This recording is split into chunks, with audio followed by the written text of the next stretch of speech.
ഇന്നത്തെ മന്ത്രിസഭാ യോഗത്തിൽ ഒരു പ്രധാനപ്പെട്ട തീരുമാനം തിരുവനന്തപുരം കാസർഗോഡ് സിൽവർ ലൈൻ പദ്ധതി റദ്ദ് ചെയ്ത് ഉത്തരവ് പുറപ്പെടുവിക്കാനുള്ള തീരുമാനമെടുത്തു.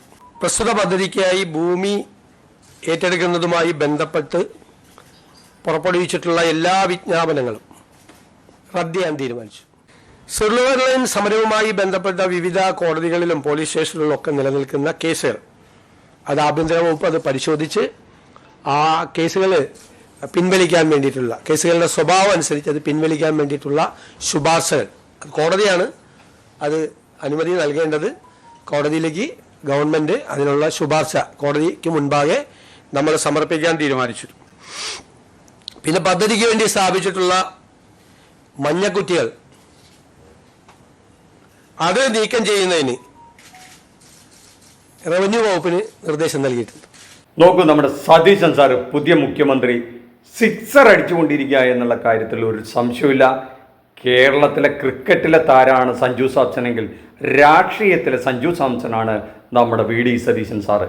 മന്ത്രിസഭയുടെ രണ്ടാമത്തെ മന്ത്രിസഭാ യോഗത്തിലെടുത്ത തീരുമാനം ഇന്ന് അദ്ദേഹം പുറത്തു പറഞ്ഞപ്പോൾ കേരളം വളരെ അതിശയത്തോടെ വളരെ കൗതുകപരമായാണ് ആ വാർത്ത കേട്ടത്. എന്താണെന്നറിയില്ലേ? സിൽവർ ലൈൻ വരൂട്ടോ എന്ന് പറഞ്ഞ പിണറായി സഖാവിനോട് സിൽവർ ലൈൻ പോയിട്ടോ എന്ന് പറഞ്ഞ ദിവസമായിരുന്നു ഒന്ന്. നമുക്ക് ഓർമ്മയുണ്ടാവും, വർഷങ്ങൾക്ക് മുമ്പ് ഈ പദ്ധതിക്ക് വേണ്ടിയിട്ട് അങ്ങ് തെക്ക് നിന്ന് വടക്ക് വരെ കേരളത്തിൻ്റെ ഒരറ്റം മുതൽ മറ്റേ അറ്റം വരെ മഞ്ഞക്കുറ്റി അടിച്ചൊരു കാലം ഉണ്ടായിരുന്നു. ഓർക്കുന്നുണ്ടോ? അത് പലരുടെയും അടുക്കളയിലും തൊഴുത്തിലും കക്കൂസിലൊക്കെ കൊണ്ടുപോയിട്ട് ഈ മഞ്ഞക്കുറ്റി അടിച്ചപ്പോൾ വലിയ സമര കോലാഹലങ്ങൾ ഇവിടെ നടന്നു. അവരുടെ കൂടെ കോൺഗ്രസ്സുകാരും നാട്ടുകാരും ഒക്കെ പാടെ അങ്ങ് ഇറങ്ങിക്കഴിഞ്ഞപ്പോൾ പിണറായി സത്യത്തിൽ വരണ്ടു. BJP-കാരാകട്ടെ അതൊരു സുവർണാവസരമായി എടുത്തു. എന്തുകൊണ്ട് ഈ പദ്ധതി ഇവിടെ നടക്കില്ല എന്ന് പറഞ്ഞു. സത്യത്തിൽ കേന്ദ്ര ഗവൺമെൻറ്റിന് അനുകൂലമുള്ളൊരു പദ്ധതിയായിരുന്നു, അവരത് സമ്മതിച്ചേനെ. പക്ഷേ ഇവിടെ ഈ അവസരം കിട്ടിയപ്പോൾ പിന്നെ സുവർണാവസരം കിട്ടി എന്നുള്ളൊരു തോതെടുത്തു അവർ. പണ്ട് ശബരിമല വിഷയം വന്നപ്പോൾ അങ്ങനെയാണല്ലോ, ആദ്യം അനുകൂലിച്ചു, പിന്നെ ജനങ്ങളൊക്കെ എതിരാണെന്ന് കണ്ടപ്പോൾ പിന്നെ അത് സുവർണാവസരമാക്കിയ പോലെ പിന്നെ ആ പദ്ധതി വെളിച്ചം കാണുകയുണ്ടായില്ല. പല വേഷത്തിൽ അത് വരാൻ നോക്കിയെങ്കിലും പിണറായിക്ക് ആ കാര്യത്തിൽ പരാജയം ഏറ്റെടുക്കേണ്ടി വന്നു. നാഷണൽ ഹൈവേയിലൊക്കെ അദ്ദേഹത്തിൻ്റെ ആ കാര്യങ്ങളൊക്കെ പിടിവാശി പോലെ കാര്യങ്ങളൊക്കെ നടപ്പിലാക്കി. അങ്ങ് വിഴിഞ്ഞം പദ്ധതിയുടെ കാര്യത്തിലും ഇതുപോലെ പലരും സമരം ചെയ്തപ്പോഴും അത് വീറോടെ അത് നടപ്പിലാക്കുന്നതിൽ അദ്ദേഹത്തിന് സാധിച്ചു. അതേപോലെ തന്നെ ഇതും സാധിക്കുമെന്നായിരുന്നു വിചാരിച്ചിരുന്നത്, പക്ഷെ നടന്നില്ല. എന്തായാലും നമ്മുടെ സതീശൻ സാറ് ഒരു വാക്ക് പാലിച്ചിരിക്കുന്നു. ആ മഞ്ഞക്കുറ്റിയൊക്കെ എടുത്തിട്ട് ദൂരെ കളയാൻ തീരുമാനിച്ചിരിക്കുന്നു. ആ സ്ഥലമെല്ലാം തിരിച്ചു കൊടുക്കാൻ തീരുമാനിച്ചിരിക്കുന്നു. ആ പദ്ധതി ഉപേക്ഷിക്കാൻ തീരുമാനിച്ചിരിക്കുന്നു. പക്ഷേ അത് കഴിഞ്ഞ് അദ്ദേഹം പറഞ്ഞൊരു വാക്കുണ്ട്, എന്തായാലും കേരളത്തിനൊരു അതിവേഗ യാത്രാ സൗകര്യം വേണം എന്നുള്ള കാര്യത്തിൽ നമ്മുടെ സതീശൻ സാറിനും UDF-നും ഒന്നും ഒരു സംശയമില്ല. പക്ഷെ അത് ഈ പിണറായിയുടെ സിൽവർ ലൈൻ പറ്റില്ല, ആ പേരിൽ ഇവിടെ നടക്കില്ല. അതുകൊണ്ട് ഈ മഞ്ഞക്കുറ്റിയൊക്കെ പറിച്ചു കളഞ്ഞ് അതുമായി ബന്ധപ്പെട്ട സമരത്തിൻ്റെ കേസുകളിലൊക്കെ പെട്ടവരെയൊക്കെ ഒഴിവാക്കുക. അതൊക്കെ വളരെ നല്ല കാര്യം. കാരണം വർഷങ്ങളായിട്ട് പാവങ്ങൾ അകപ്പെട്ട് കിടക്കുകയാണ്.